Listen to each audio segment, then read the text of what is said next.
What is good? Osiris here, stuck in the middle, and I have to really watch myself on this. I don't want to get banned. I'm I'm really at my wit's end with this Russia-Ukraine funding from the U.S. government. You want to know what's happening?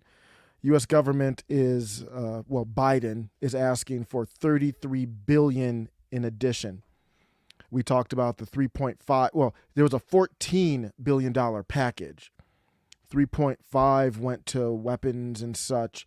Then they did another 800. Then they did another 800. Now we're looking at another 33 billion on top of everything already that has been spent.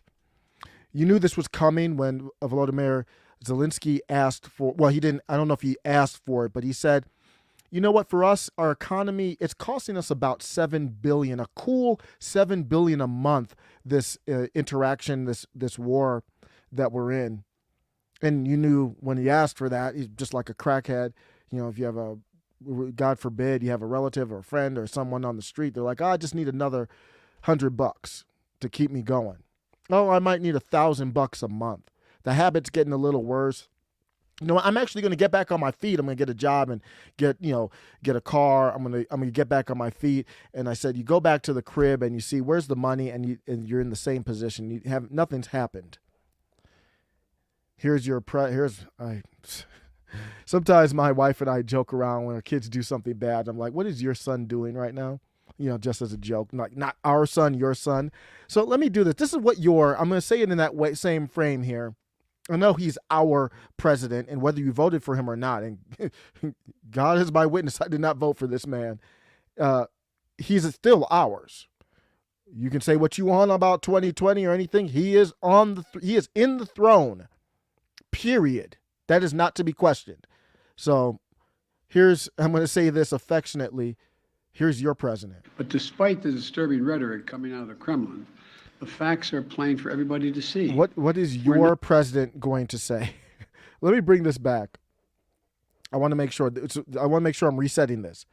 This is what's happening today, and your president justifying more money being sent to Ukraine. But despite the disturbing rhetoric coming out of the Kremlin, the facts are plain for everybody to see. We're not attacking Russia. We're helping Ukraine defend itself against Russian aggression. And just as Putin chose to launch this brutal invasion, he could make the choice to end this. So President Biden says Russia's the aggressor. No ifs and or buts about it. Russia's the aggressor, and the world must and will hold Russia accountable. We all don't agree with that. Russia does seem to be the aggressor here, but there's a lot of things that led up to this. If you want to avoid Russia being the aggressor, that's why we have diplomats, and that's why we have foreign policy, to avoid this situation. Ukraine is not the United States. They are not even in NATO. So we don't need to do this. President Biden says, we're not attacking Russia. We're helping Ukraine defend itself against Russian aggression. So you're playing semantics. Russia has made it clear, they have released statements that if you are helping Ukraine defend itself, then that is, for us, that could escalate to dire consequences, is what they said. And they happen to have thousands of nukes. So would it get to that? I hope not. I don't want to scare anybody to get to that. Are you willing to risk it, though? What if I said, you roll a dice, 100, Ian Crossland on Timcast has that 100 that dice with 100 spots on it, and you roll it. What if I said there was a 1% chance? Are you willing to take that die and roll it, and that 1% chance that you get into a confrontation that we didn't want? Is it worth what's happening now? Supply chain issues already, now it's worse. Higher energy costs, commodities going up, famine in some parts of the world potentially. They warned us about that. That's not coming from me. Here's where I'm going to take this. I mean, what am I going to say about this anymore, man? It's just same old, same old. And it's not going to stop. This is a crackhead. The crackhead in Ukraine, addicted to war. And that doesn't stop. We were in Afghanistan for 20 years. It doesn't stop.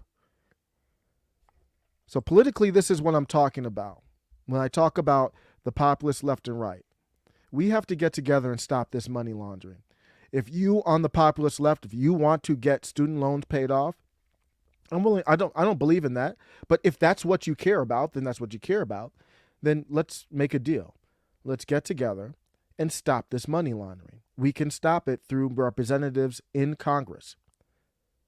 You stop the money laundering, split the money. And money that would have gone to the defense contractors, y'all get some loans paid off, and the right gets whatever they want. You want to pay off the debt or fund whatever you want.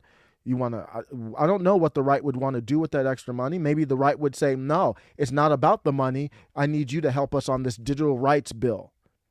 Or I need you to help us on getting rid of the Department of Education, getting rid of the ATF. There would have to be a compromise. What are you willing to sacrifice on either side? I hate dividing it into left or right, but how else do you talk about it? You have to divide it somehow. If you're a populist, what are you willing to sacrifice to get something done?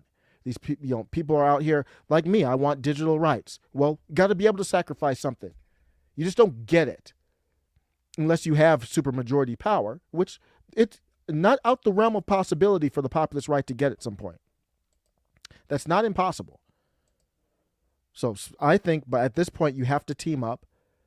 And Will Cormier replied and said, amen. It's basically my argument in favor of student loan forgiveness because they always find money for bailouts and this BS.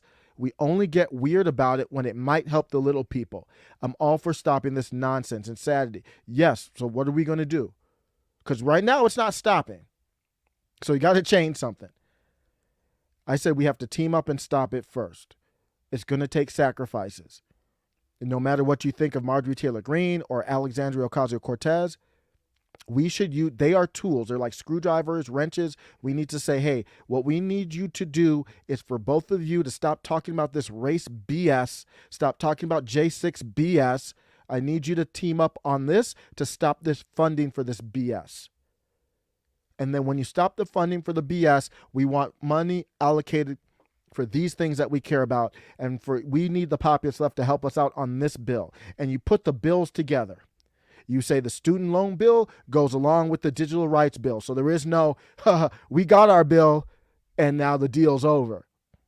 You can absolutely do that.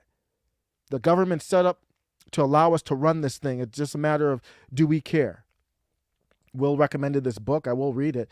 He said, The People, A Brief History of Anti-Populism, basically describing how we use people, the establishment uses race and whatever to keep us divided so we don't talk about teaming up. That's why I'm stuck in the middle. I'm going to end with this. This person got me hype. Don't know who it is, but I don't get a lot of feedback on this from the populist left like I'm down with it. Because they're so stuck in their own mentality. And really, the populist left has no leverage. They have way less representation right now and way less momentum than the populist right. But this person said, Dr. Fishbones, I'm a populist leftist and 100% on board with this proposal. And I was like, let's go. Let me know what you think. Take care.